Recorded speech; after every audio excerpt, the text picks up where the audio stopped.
안녕하세요. 재림 성도 여러분. 한 주일 동안 평안하셨습니까? 오늘 다시 안교 교과를 공부하게 되어서 감사합니다.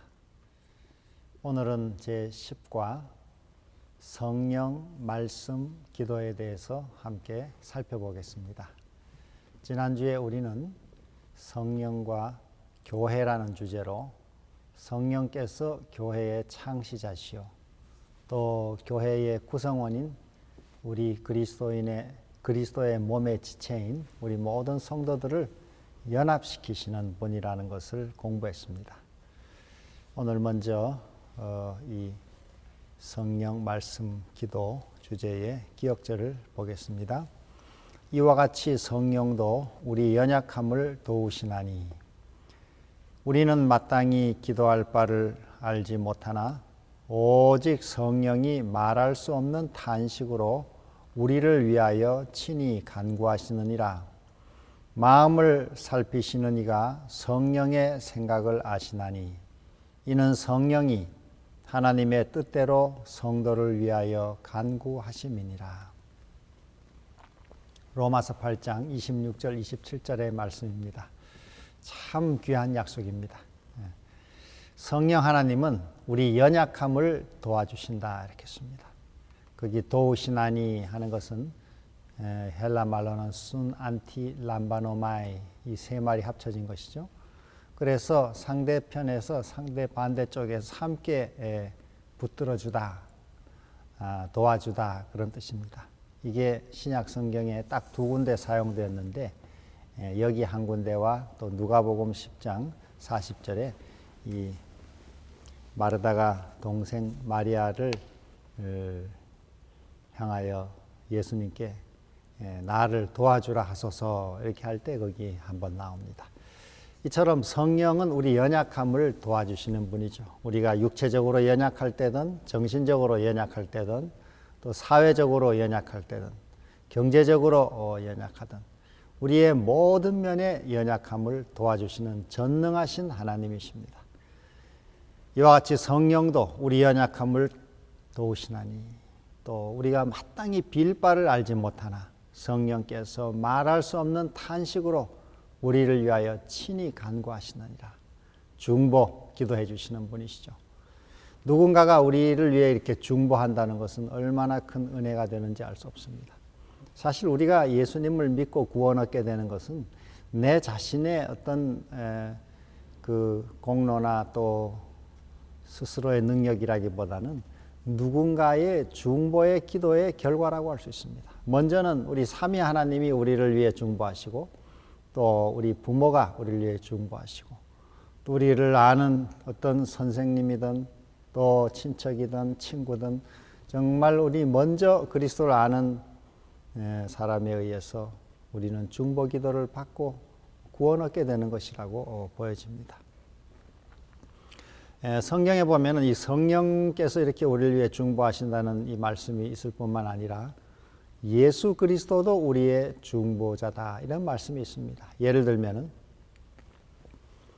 죽으실 뿐 아니라 다시 살아나신 이는 그리스도 예수시니 그는 하나님 우편에 계신 자요 우리를 위하여 간구하시는 자시니라. 로마서 8장 34절 같은 로마서 8장에 예수님이 우리를 위해서 간구하시는 분이라고 말하고 있습니다. 성령도 우리를 위해서 간구하시고 예수님도 우리를 위해서 간구하시죠. 이 비슷한 말씀이 히브리서 7장 25절에도 이는 그가 항상 살아서 저희를 위하여 간구하심이니라. 우리를 위해 예수님이 간구하시고 항상 한순간도 빠짐없이 우리를 위해 간구하신다는 것입니다. 성령께서도 우리를 위해 간구하시죠. 디모데전서 2장 5절 하나님은 한 분이시요 또 하나님과 사람 사이에 중보도 한 분이시니 곧 사람이신 그리스도 예수라. 예수님이 우리의 중보자가 되시죠. 성령도 우리의 중보자시죠. 그러면 하나님 아버지는 어떠할까요?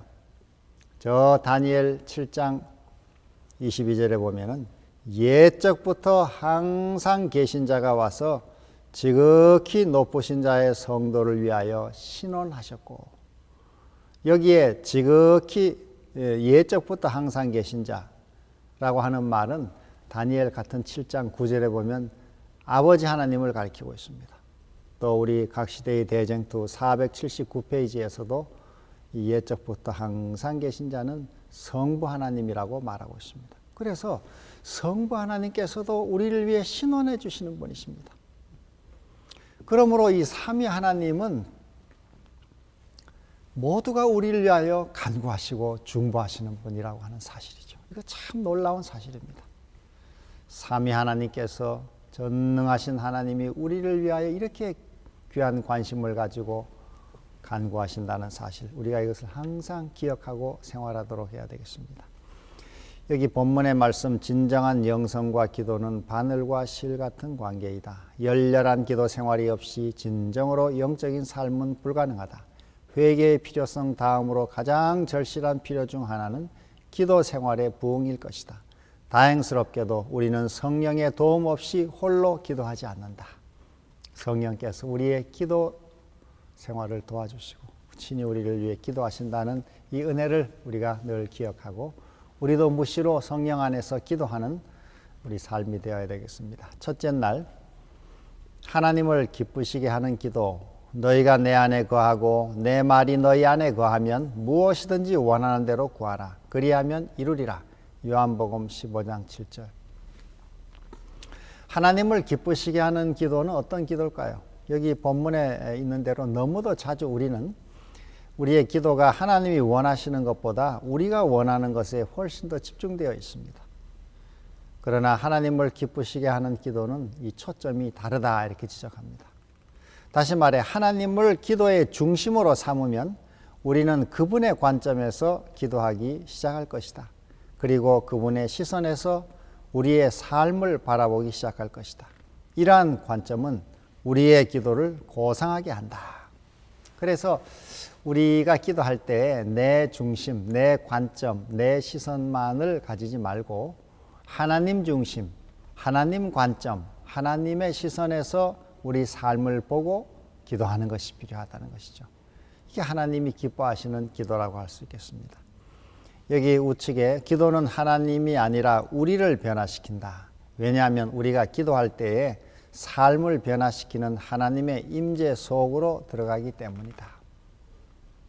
그래서 하나님 중심의 또 하나님의 관점에서 또 하나님의 시선으로 기도할 때에 우리의 삶이 하나님의 임재 속에 들어가게 되고 또 그 기도를 통해 내 자신이 변화를 받게 된다는 것입니다. 우리 기도에 대해 참 잘 알려진 이 정로의 계단 93페이지에 있는 말씀, 영감의 교훈에 들어 있습니다. 기도는 마치 친구에게 하는 것처럼 하나님께 그 심정을 펴놓는 것이다. 기도는 우리가 어떠하다는 것을 하나님께 알리기 위함이 아니요 우리로 하여금 그분을 받아들일 수 있도록 하기 위함이다. 기도는 하나님을 우리에게로 내려오시게 함이 아니요 우리로 하여금 그분에게로 올라가게 하는 것이다. 그래서 하나님을 기쁘시게 하는 기도는 정말 하나님을 친한 친구처럼 정말 가장 가까운 사랑의 아버지로 모시고 그분과 삶의 구체적인 일들을 가지고 교제하는 것입니다. 이렇게 이야기를 나눌 때 하나님은 그 모든 내용을 들으시고 기뻐하신다 이렇게 했습니다. 거창한 이야기, 고상한 이야기만을 하는 것이 아니라 우리의 삶의 모든 경험, 모든 일들, 모든 구체적인 사건들을 가지고 하나님 아버지와 이야기를 나누는 이것이 바로 기도다. 이게 참 좋은 정의죠. 기도는 마치 친구에게 하는 것처럼 하나님께 그 심정을 펴놓는 것이다. 이렇게 하나님을 기쁘시게 하는 기도 생활을 통해서 우리도 삶의 기쁨과 또 활력을 얻게 되기를 소망합니다. 둘째 날, 성경적인 기도의 기초, 하나님께 간구하라. 구하라 그리하면 너희에게 주실 것이요 찾으라 그리하면 찾아낼 것이요 문을 두드리라 그리하면 너희에게 열릴 것이니. 마태복음 7장 7절. 잘 아시는 말씀이죠. 여기 저자는 이 둘째, 셋째, 넷째 날에 걸쳐 성경적인 기도의 기초 세 가지를 설명하고 있습니다. 이 내용은 일찍이 오래전에 우리 계셨던 우리 교단의 기도로 ABC 기도로 널리 알려진 글렌 A. 쿤 목사님의 기도 순서와 같다고 할 수 있습니다.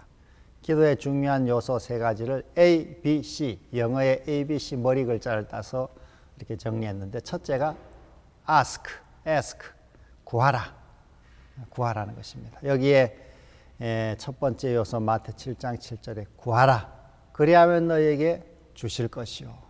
구하라. 그래서 기도 생활의 중요한 첫 번째 요소는 구하는 것입니다. 여기 본문에도 하나님이 모든 것을 아신다면 왜 우리가 간구해야 하는가? 간구는 우리의 소망을 나타내며 하나님에 대한 우리의 신뢰를 드러낸다. 우리는 기도를 통하여 그분께 다가가며 그분에게 도움과 지원이 오기를 구한다. 그런데 우리가 하나님께 간구할 때에 우리는 그분이 우리를 위해 일하시도록 공개적으로 그분께 우리를 맡기는 것이다.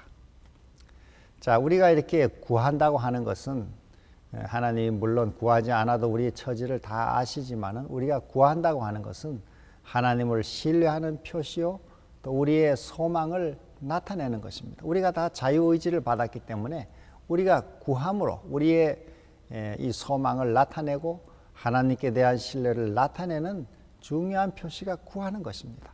그렇게 공개적으로 심지어 선악의 대쟁투에서 마귀가 우리를 비난하는 근거가 없어지는 것이죠. 하나님 이 사람 구하지도 않는데 왜 복을 내리십니까? 이렇게 할 때 하나님께서 우리의 간구를 보시고 응답하시면 그런 비난의 요소가 없어지는 것입니다. 이 공개적으로 그분께 우리를 맡기는 것이죠. 어떤 의미의 사탄과 악한 천사들 앞에서도 분명하게 증거를 드러내는 것이라고 할 수 있습니다. 그래서 우리가 구해야 합니다. 하나님의 은혜를 받기 원하고 그분의 능력의 체험을 원하고 그분 사업의 부흥을 원한다면 우리는 우리의 이 간구를 하나님께 올려야 하는 것입니다. 이 오른쪽 실물교훈 145페이지에 보면 모든 하나님의 축복은 순종을 조건으로 약속된 것이다. 창세기로부터 계시록까지 성경의 모든 언약은 언제나 믿음과 순종이라는 조건 위에 맺어져 있습니다. 그래서 이 성경의 모든 복은 사실 조건적 축복입니다. 믿으면 영생하고 행복하고 또 믿지 않으면 멸망하고 삶이 불안해지는 것입니다. 그래서 이 요한복음 3장 16절도 믿는 자는 영생을 얻고 믿지 않으면 멸망한다고 말하고 있습니다. 창세기 2장에서도 에덴 동산의 그 삶의 축복도 이 열매를 따먹으면 죽는 것이고 그 말씀을 순종하면 영원한 행복을 누린다고 하는 것입니다. 이것은 성경 전체가 가지고 있는 매우 중요한 핵심입니다. 요즘에 우리가 하나님은 조건부적이 아니다. 조건적인 사랑은 진정한 사랑이 아니다. 이렇게 오해되는 이야기를 하는 경우가 있습니다만은 하나님이 우리 사람처럼 어떤 뭘 하면은 도와주고 안 하면은 골탕 먹이고 그런 차원의 개념이 아니고 하나님이 원래 인간에게 만드신 하늘의 율법, 이 큰 원칙은 그 율법의 그 사랑의 원칙을 알고 그 길로 순종할 때 행복을 누리게 돼 있고 그 순종이 영생이라고 하는 이 큰 원칙은 타락 전이나 타락 후 지금이나 불변하는 것입니다. 기도 생활도 마찬가지죠. 여기 영문 시조 1901년 8월 7일자도 아무것도 기대하지 않는 것처럼 보이는 맥없는 탄원으로는 주님을 영화롭게 할 수 없다. 그분은 믿는 모든 자들이 열렬함과 확신을 가지고 은혜의 보좌 앞으로 나아오기를 바라신다. 자, 첫 번째 그러므로 기도 요소, 성경적 기도의 기초는 구하는 것입니다. 구하면 주신다. 이런 약속이 많이 나와 있습니다. 야고보 4장 2절에도 너희가 받지 못하면 구하지 아니하며 이렇게 했습니다. 안 구하면 안 주시는 것이죠. 우리가 이렇게 귀한 축복인 기도의 이 특권을 우리 모든 삶의 전반에서 활용해서 구하고 받는 축복이 늘 충만하기를 기원합니다. 셋째 날 성경적인 기도의 기초 믿으라. 두 번째 요소 믿으라. Believe. B죠. B. 여기 참 좋은 말씀 마가 11장 24절 그러므로 내가 너희에게 말하노니 무엇이든지 기도하고 구하는 것은 받은 줄로 믿으라 그리하면 너희에게 그대로 되리라. 여기 본문에도 간구하는 것만으로는 충분하지 않다. 우리의 기도에 있어야 할 두 번째 중요한 요소는 믿음이다. 히브리서는 믿음이 없이는 하나님을 기쁘시게 못한다고 했다. 또 히브리 11장 1절에도 믿음은 바라는 것들의 실상이다 이렇게 씁니다. 자, 기도의 두 번째 중요한 요소 믿음이죠. 이건 매우 중요한 요소입니다. 방금 읽은 이 마가 11장 24절에는 기도의 네 가지 중요한 단계가 소개되어 있습니다. 그러므로 내가 너희에게 말하노니 무엇이든지 기도하고 구하는 것은 받은 줄로 믿으라 이렇게 씁니다. 거기에 무엇이든지 기도하고 하는 1단계 기도하고 이 말은 본말의 의미는 구하는 바, 원하는 바 목표를 분명히 하라는 것입니다. 히브리서 11장 1절에도 믿음을 갖기 위해서는 믿음은 바라는 것들의 실상이라 그렇게 했으니까 믿음을 갖기 위해서는 믿음을 바라는 목표가 있어야 합니다. 그 목표를 미리 바라보는 것이 믿음이죠. 그래서 기도 생활에도 기도의 응답이 없다고 하는 분들은 그 기도 생활이 좀 기도가 막연한 경우가 많습니다. 뭘 구하는지 그냥 다 잘 되고 뭐 다 용서해 주시고 모든 것이 뭐 다 이렇게 축복을 달라고 이렇게 하게 되면은 그런 축복은 막연한 거죠. 마치 그 백화점에 가셔서 그 점원에게 이 백화점에 좋은 거 다 주세요 하는 거와 같습니다. 그 백화점 점원이 어떻게 모든 거 좋은 것이 뭔지 어떻게 다 골라줄 수 있습니까? 우리가 원하는 바를 분명히 해야 합니다. 물건을 살 때도 저 물건을 달라고 이렇게 하나님께 기도할 때도 원하는 내용이 분명해야 합니다. 이것이 첫 번째 요소입니다. 기도 생활이 힘이 없는 분들은 원하는 목표가 불분명하기 때문에 그렇습니다. 먼저 자기 속에서 내가 정말 원하는 것이 무엇인지를 분명하게 정리하고 기도하는 것이 필요합니다. 두 번째는 그러므로 내가 너에게 말하니 무엇인지 기도하고 구하는 것. 두 번째는 구하는 것입니다. 이 구한다 하는 말은 이 본말의 의미는 간절히 구하는 것입니다. 애간장이 끓도록 구하는 것이죠. 정말 진심으로 간절하게 구하는 것입니다. 그런 간절한 기도에 응답이 있습니다. 건성건성으로 하는 기도, 뭐 해주시면 좋고 안 해주셔도 말고 뭐 그만이고, 어떤 사람이 정말 자기가 어려워 교회 목사님에게 기도를 부탁했습니다. 목사님, 우리 집안이 좀 먹고 살아야 되는데 그 지금 장사를 좀 하려는데 제일 필요한 게 그 봉고 트럭입니다. 봉고 트럭을 좀 사려고 기도하는데 목사님도 기도해 주십시오. 그래 함께 기도하겠습니다. 한 석 달이 지났는데 어느 날 목사님이 그 요새 기도하시는 거 어떻게 돼갑니까? 이랬더니 무슨 기도 말입니까? 아니 그 봉고 트럭 그때 기도하지 않았습니까? 예, 기도했습니다만 요즘 또 좀 잊어버렸습니다. 그런 기도는 응답이 되기 어려운 것이죠. 정말 간절함이 있다면 잊어버릴 수가 없는 것이죠. 간절하게 구하는 것이죠. 그 다음에 세 번째 단계는 뭐냐? 그러므로 내가 너에게 말하니 무엇이든지 기도하고 구하는 것은 세 번째, 받은 줄로 믿으라. 이게 오늘 중요한 이 지금 본문의 이야기입니다. 믿음이죠, 믿음. 그 믿음인데 무슨 믿음인가 하면 받은 줄로 믿는 믿음입니다. 이 다음에 받을 것으로 믿는 믿음이 아니고 이미 받은 것으로, 내 손에는 지금 없지만은 하나님이 약속대로 이미 주신 것으로 믿고 모든 것이 응답된 것으로 생각하고 감사하는 태도를 말하고 있습니다. 이게 매우 중요한 요소입니다. 기도와 믿음, 이것은 이 우리 청년에게 보내는 기별에도 보면 이 기도와 믿음의 두 요소는 기도의 핵심이라 이렇게 씁니다. 믿음이 없는 기도 응답이 없고, 또 기도 없는 믿음 맥이 없는 것입니다. 이 두 가지는 여기 엘렌 G 화이트 믿음으로 하는 기도에는 하늘로부터 오는 학문이, 과학이 그 속에 들어있다 이렇게 씁니다. 다른 말로 과학의 원리처럼 그 기도의 단계를 따라 기도하면은 반드시 응답하신다는 것이죠. 마지막 네 번째 단계는 그대로 되리라 하는 것입니다. 우리가 무엇이든지 기도하고 구하는 것은 받은 것으로 믿을 때 그대로 된다는 것입니다. 이거 참 어마어마한 약속이죠. 그런데 반대로 의심의 기도는 응답이 없다고 성경이 분명하게 말씀합니다. 야고보서 1장 6절로 8절 오직 믿음으로 구하고 조금도 의심하지 말라. 의심하는 자는 마치 바람에 밀려 요동하는 바다 물결 같으니 이러한 사람은 무엇이든 주께 얻기를 생각하지 말라. 두 마음을 품어 모든 일에 정함이 없는 자로다 이렇게 했습니다. 의심의 기도 응답이 없다는 거죠. 기도한 다음에 하나님이 정말 해주실까 이렇게 어마어마한 얘기를 내가 구했는데 하나님이 그 정말 이루어 주실까 아마 안 될 거야. 여러분 그런 마음으로 기도하시면은 그 기도는 응답이 없다고 이미 성경에 나와 있습니다. 우리가 믿음으로 하는 기도 이것이 우리 기도의 두 번째 매우 중요한 요소라는 것입니다. 우리 영감의 교훈을 한 절 읽어보겠습니다. 신실한 모든 기도에는 응답이 있다. 응답이 비록 바라는 때에 꼭 바라는 바대로 오지 않을 수도 있다. 그러나 그 응답은 그대의 필요를 가장 잘 충족시켜줄 가장 좋은 방법으로 그리고 가장 적절한 때에 이르러 올 것이다.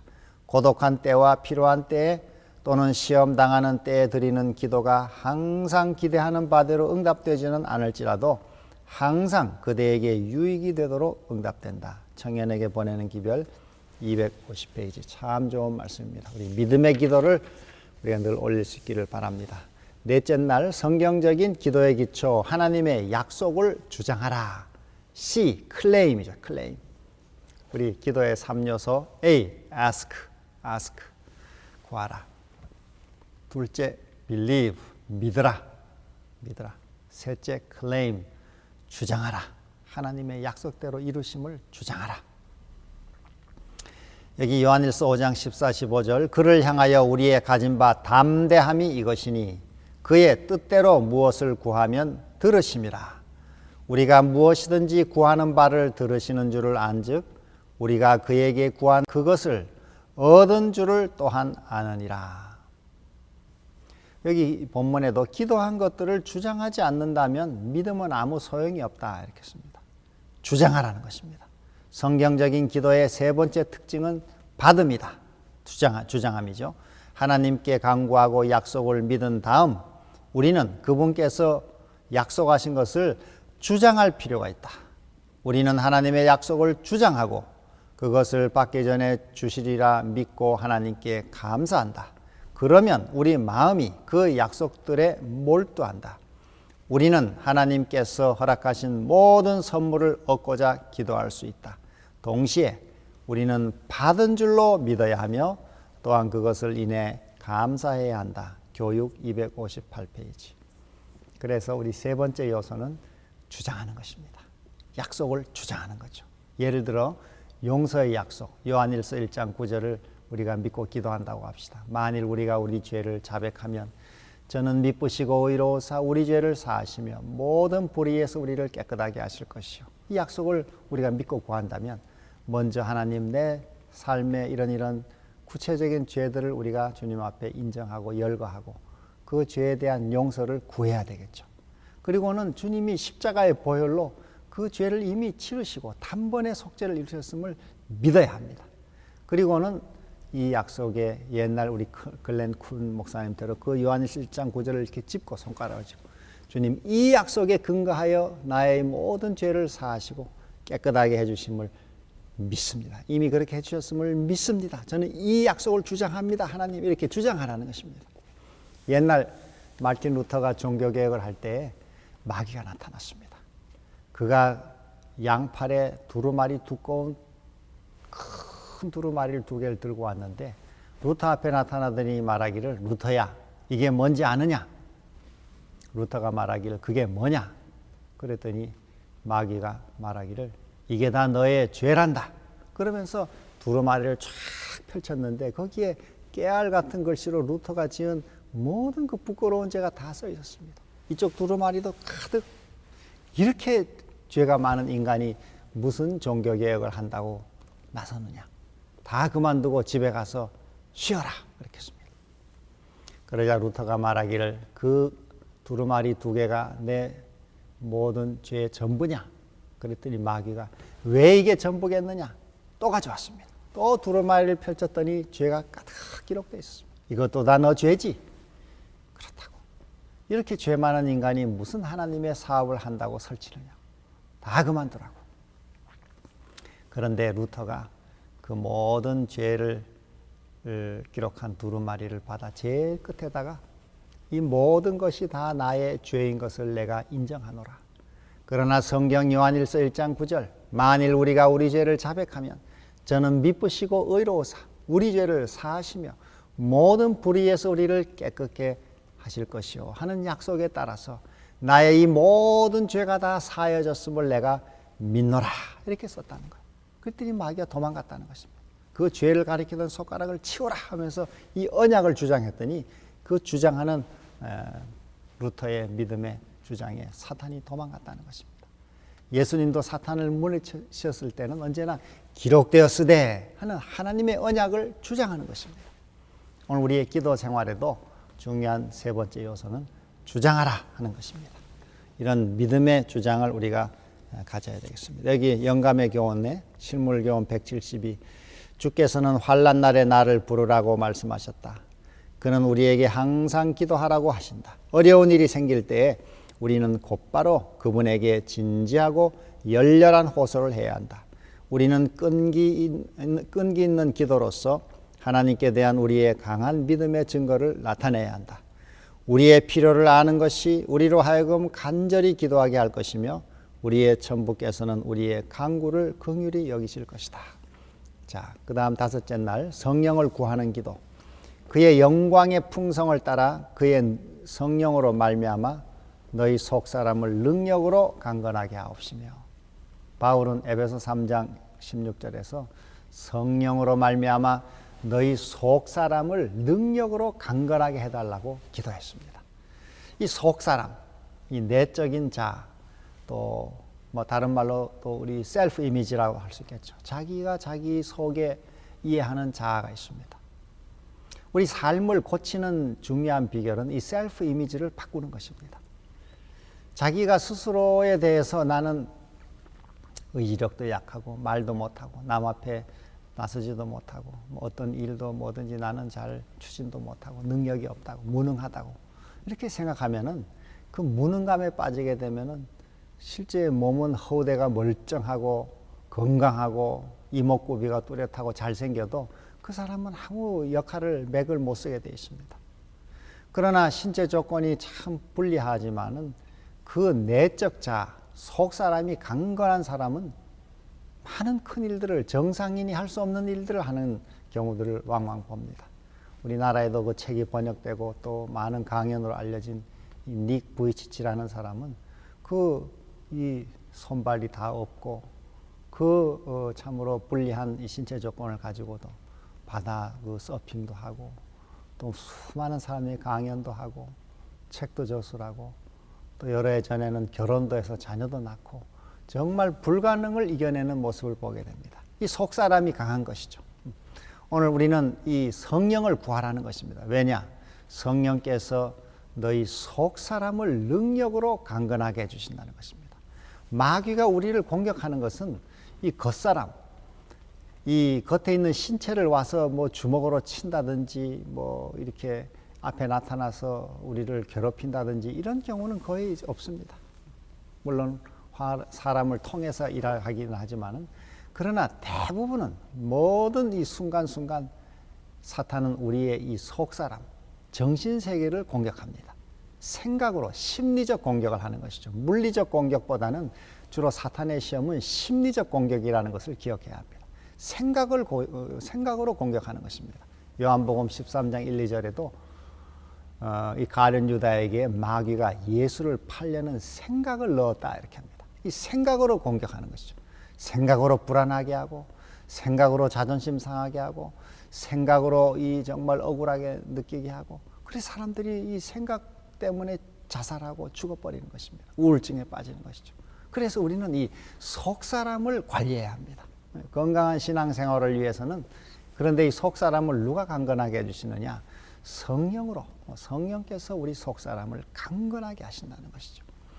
부디 이 성령을 구하는 기도를 통해서 우리 속 사람이 능력으로 강건하게 되기를 소망합니다.